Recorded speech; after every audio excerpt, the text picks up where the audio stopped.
intellects in the audience, professors, gurus, as the compeer mentioned. Ladies and gentlemen, very good morning. And it's just that Dr. Swati Muzumdar, who is the brain behind the Symbiosis Skills and Open University, couldn't make it today.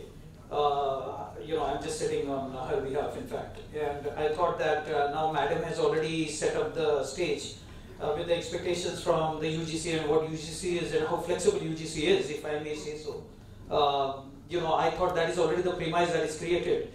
My other panelists have already talked about the competencies and the innovations and skill or no skill and how people are surprised with the skill development universities. So I thought I'll just touch upon a few things and not take much of your time.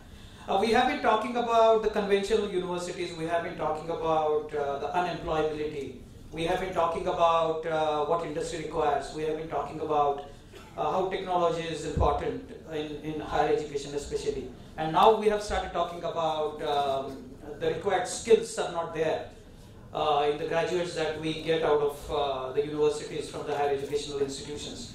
But it is more of talk. It may be a little bit harsh, but if you really see and if you put everything in perspective, what we decided at Symbiosis, of course Symbiosis has a legacy of almost 5 decades in higher education. Symbiosis education is known as the quality education. So we thought that probably it's time that we experiment, it's time that we think of disrupting the higher education. Led by Dr. Swati Muzumdar, who happens to be one of the thought leaders in skilling. Till like a few years ago, skilling was considered as electrician and plumber's job. When I say that I'm doing a skilling course, it is always considered in India as somebody who works by hand must be either a plumber or an electrician or somebody who is not really kind of a degree holder. Then what came out of the research and probably 7-8 years of activities that was conducted by Symbiosis team with the help of governments of various states and the central government also, was something, the need to integrate skilling with higher education. Now again, we always keep on talking about how skill is required, but how to integrate this skilling? We have lecture, tutorial and practical as the only 3 components in learning today. So what we thought was, let us experiment, let us try and disrupt this education. But let us not get out of the framework of UGC also. Can we do that? So then we started thinking, we started putting some stuff together, and that is where we thought that, okay, let us call this university a skill development university.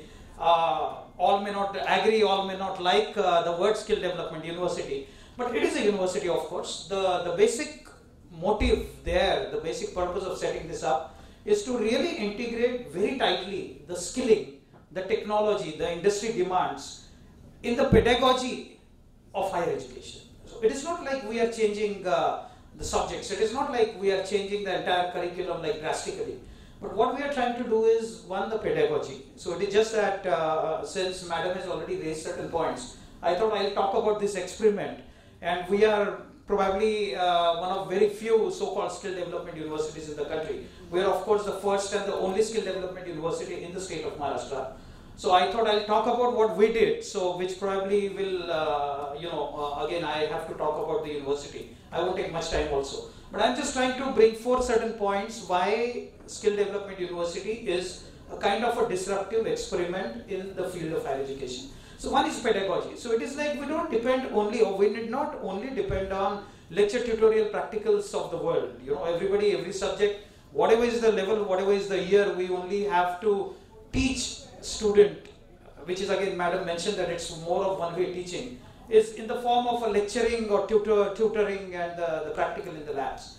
So what we thought that, okay, we need to add something called skill component. So skill component is where we have the industry trainer come, teach the students what skills, if they have, they will get paid outside. It's very simple. We know that if I'm part of, say, applied physics, a very common subject in many of the programs that we have from all conventional universities.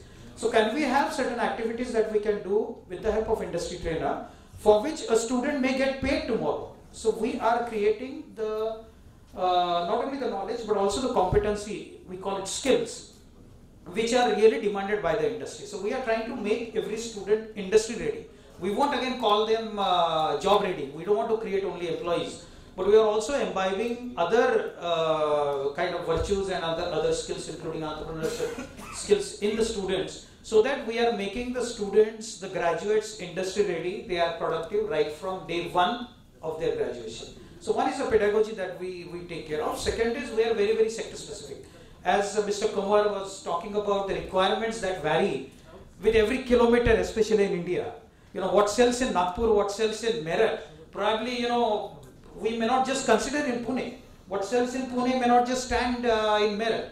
So the programs that we have come up with are very, very region specific. Where the FDIs are coming, where there are more gaps. So we have to make programs in the universities that are very, very sector specific, that only talk about a particular industry probably, or maybe a particular company for that matter. So that whoever we are teaching, whoever we are kind of making graduates, we have to make sure they are ready and they are in demand. The jobs will chase them, companies will chase them, and not that, you know, a mechanical engineer ends up selling the insurance policies. So we don't want to get into that kind of situation today, which, you know, a moral case in most of the cases is very true.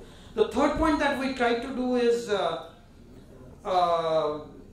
you know, try and got the buy-ins from the industry. So it is, in most of the cases, what we have been hearing, what we have been doing, conventionally, again, I mean, this is a very generic statement, but we keep on signing the MOUs with the industry, you know, unless the university is set up by the university like the Munjal University.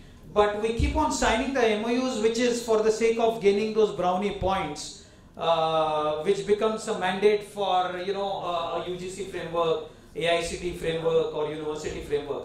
So instead of that, what we thought was, okay, let us try and get the buy-in from the industry. Now there are industry capitals today in the audience, so let me tell them also. We have the companies in a skill development university, a typical skill development university. Companies invest. Companies invest in infrastructure, companies bring the industry machinery, which is the most contemporary, because we are trying to work very closely with industry, getting as close as using university, the skill development university, as their extended arm of training. Like the companies will send their employees to the skill development university for the training purposes. So obviously the companies will invest, maybe through CSR, but they will make sure that whatever the instruments, the equipments they are putting in the skill development universities are the most contemporary. So this is one more difference that we see in skill development university versus the conventional university. Of course there are challenges. So without spending much time, a couple of challenges I would like to bring forth to Madam now. She is representing UGC here. Typically, where we the basic problem that a skill development university faces, obviously, is somebody who is a good teacher, somebody who comes with the industry skills, somebody who can impart the skills to the students that industry demands, may not have the educational qualifications. You know, today UGC demands that you have to have PhD, you have to have 10 years, 15 years of experience. Somebody who has worked in, say, Volkswagen, an automobile engineer, may not have a PhD. You know, Adobe head, who would like to be part of the skill development university, may not have PhD in the academic research papers. So that is where the skill development universities, for everybody's information, are finding it tough. So then we have to create probably another cadre, which we call as industry trainers. So these are some of the challenges that we are facing at every step. And another point that Madam also raised is training the teachers. Whatever schooling we have done, whatever higher education we have done, we have never heard of something like, you know, kind of learning by doing the activities. At least I have not done, though I come from, you know, one of the premium schools in the country. So we have to really change the mindset of the teachers, which is the toughest job that we have at hand. A teacher comes, great research papers, great research publications, good experience, PhDs and all qualifications.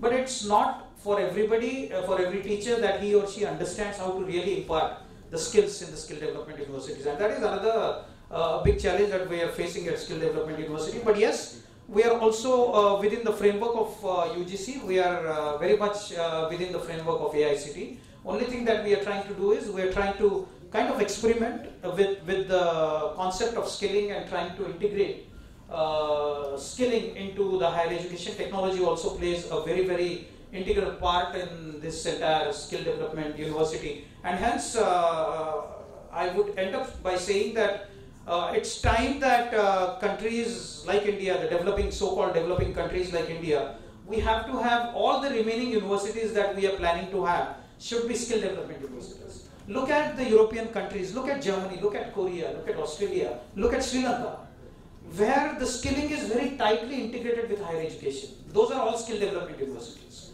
So now it's time, of course, the flexibility that UGC has been offering to the higher education sector. Whatever universities we are talking about, whatever higher education institutions that we have been talking about, let us try to make sure and push the point that there is really the need for the skill development universities in India today. Thank you.